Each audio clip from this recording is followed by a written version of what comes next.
నమస్కారం ఘంటారావానికి స్వాగతం. ముందుగా ప్రధానాంశాలు.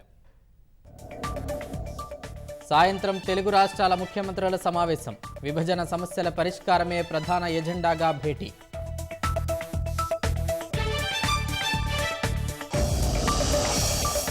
రసాభాస మధ్య జీహెచ్ఎంసీ కౌన్సిల్ సమావేశం వాయిదా. భాజపా కాంగ్రెస్ కార్పొరేటర్లు పరస్పర దాడులు.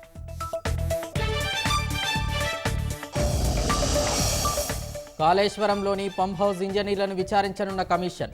సంబంధించిన దస్త్రాలు ఇవ్వాలని ప్రభుత్వానికి కమిషన్ ఆదేశాలు.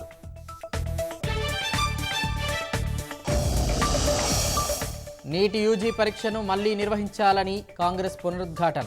ప్రశ్నాపత్రాల లీకేజీపై సమగ్ర దర్యాప్తు జరిపించాలని డిమాండ్. అసోంలో కొనసాగుతున్న వరదల బీభత్సం. 30 జిల్లాలు జల దిగ్బంధం. నిరాశ్రయులైన వేలాది మంది.